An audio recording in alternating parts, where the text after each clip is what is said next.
Good morning friends. ഒരു ഇൻഷുറൻസിൻ്റെ ഒരു അവയർനെസ് വീഡിയോയിലോട്ട് വീണ്ടും സ്വാഗതം. ആസ് എ കസ്റ്റമർ നമ്മളൊരു ഇൻഷുറൻസ് സെലക്ട് ചെയ്യുമ്പോൾ നമ്മൾ എന്തൊക്കെയാണ് നമ്മൾ ചൂസ് ചെയ്യേണ്ടത്, നോക്കേണ്ടത് എന്നുള്ളതിനെ കുറിച്ചിട്ടാണ് ഞാൻ സംസാരിക്കുന്നത്. ഒന്നാമതായിട്ട് നമ്മൾ ഏത് കമ്പനിയാണ് എടുക്കുന്നതെന്ന് നമ്മൾ ആദ്യമേ തന്നെ സെലക്ട് ചെയ്യുക. അവരുടെ ക്ലെയിം റേഷ്യോ, അവരുടെ ഹോസ്പിറ്റൽ സ്ട്രെങ്ത്, അങ്ങനെയുള്ള കാര്യങ്ങളൊക്കെ നോക്കുക. രണ്ടാമത്, നമ്മൾ എന്ത് പർപ്പസിനാണ് ഇൻഷുറൻസ് എടുക്കുന്നത്, നമുക്ക് എന്ത് ടൈപ്പ് ബെനിഫിറ്റ്സ് കിട്ടാനായിട്ടാണ്, ഏത് ടൈപ്പ് ഓഫ് അസുഖങ്ങളാണ്, അല്ലെങ്കിൽ ഫ്യൂച്ചറിൽ വരാൻ പോകുന്ന എന്ത് ടൈപ്പ് ഓഫ് കാര്യങ്ങൾക്ക് ഉള്ള ബെനിഫിറ്റിന് വേണ്ടിയാണ് നമ്മൾ എടുക്കുന്നതിനെ കുറിച്ച് നമ്മളൊന്ന് അവെയർ ആയിരിക്കുക. ആ കമ്പനി ഏതൊക്കെ ഡിസീസസിനും, ഏതൊക്കെ ഇതിനൊക്കെയാണ്, ഏതൊക്കെ ഹോസ്പിറ്റൽസിന് എന്തൊക്കെ ടൈപ്പ് ഓഫ് സർജറീസ് അല്ലെങ്കിൽ എന്തൊക്കെ ടൈപ്പ് ഓഫ് ഹെൽത്ത് റിലേറ്റഡ് ഇഷ്യൂസിനൊക്കെയാണ് ക്ലെയിം തരുന്നതിനെ കുറിച്ച് ആസ് എ കസ്റ്റമർ എന്ന രീതിയിൽ നമ്മൾ അറിഞ്ഞിരിക്കണം.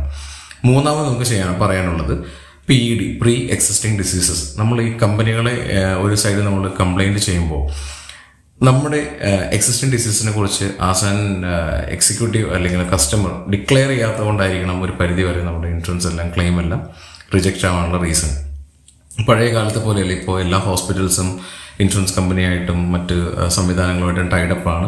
അപ്പോൾ നമുക്കൊരു അഡ്മിഷൻ ഉണ്ടായിട്ടുണ്ടെങ്കിലോ നേരത്തെ അഡ്മിഷൻ ഉണ്ടായിട്ടുണ്ടെങ്കിലോ അവർക്കത് അറിയാനുള്ള ചാൻസസ് ഉണ്ട്. സോ നമുക്കൊരു അസുഖം ഉണ്ടെങ്കിൽ അതിനൊരു ലോക്കിൻ പീരീഡ് ആണുള്ളത്. ആ ഒരു ലോക്കിൻ പീരീഡിൽ നമുക്കത് കിട്ടുമോ എന്നുള്ളത് നോക്കി നമ്മൾ അതിനകത്ത് എൻ്റർ ചെയ്യാൻ ശ്രമിക്കും. ഒരു കാരണവശാലും നമ്മൾ മിസ്ഗൈഡ് ചെയ്യുകയോ അല്ലെങ്കിൽ നമ്മളായിട്ട് പറയാതിരിക്കുകയോ ചെയ്യരുത്. നമ്മളത് ഇൻട്രൊഡ്യൂസ് ചെയ്ത് അവരോട് പറഞ്ഞ് ആ ഒരു കാലയളവിനുള്ളിൽ നമ്മൾ അതിൻ്റെ ഇൻഷുറൻസ് കവറേജ് നേടിയെടുക്കാൻ ശ്രമിക്കുക. നാലാമത്തത്, നമുക്കൊരു നെറ്റ്വർക്ക് അല്ലെങ്കിൽ ഹോസ്പിറ്റൽ നെറ്റ്വർക്ക്, നമ്മുടെ ചുറ്റുവട്ടമുള്ള ഹോസ്പിറ്റൽ നെറ്റ്വർക്കുകളെല്ലാം നമുക്ക് കിട്ടുന്നതാണോ അല്ലെങ്കിൽ കമ്പനി അത് പ്രൊവൈഡ് ചെയ്യുന്നുണ്ടോ എന്നുള്ളതിനെ കുറിച്ച് നമ്മളൊന്ന് അവെയർ ആയിട്ടിരിക്കുക.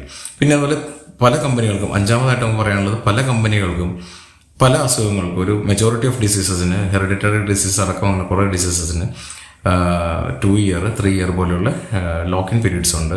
അതിനെക്കുറിച്ചും ആസ് എ കസ്റ്റമർ നമ്മൾ അറിഞ്ഞിരിക്കണം. ബിക്കോസ് നമ്മൾ ഈ വർഷം ജോയിൻ ചെയ്തു, നെക്സ്റ്റ് ഇയറിൽ തന്നെ ഒരു അസുഖം അതുമായിട്ട് റിലേറ്റഡ് വന്നാൽ നമുക്കത് കിട്ടത്തില്ല. സോ ആ ടൈമിൽ നമ്മൾ കമ്പനി ബ്ലെയിം ചെയ്തിട്ട് കാര്യമില്ല. അപ്പോൾ അങ്ങനെയുള്ള അസുഖങ്ങളെക്കുറിച്ച് നമ്മൾ അവെയർ ആയിട്ടിരിക്കുക.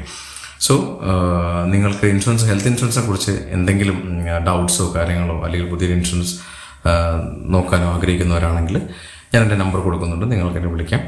ഡൗട്ട്സ് എല്ലാം ഉണ്ടെങ്കിൽ എന്നോട് ചോദിക്കുക. എനിക്കറിയാവുന്ന രീതിയിൽ ഞാൻ അതിനെ റിപ്ലൈ ചെയ്യുന്നതായിരിക്കും. Okay, thank you. Thanks lot. Have A nice day.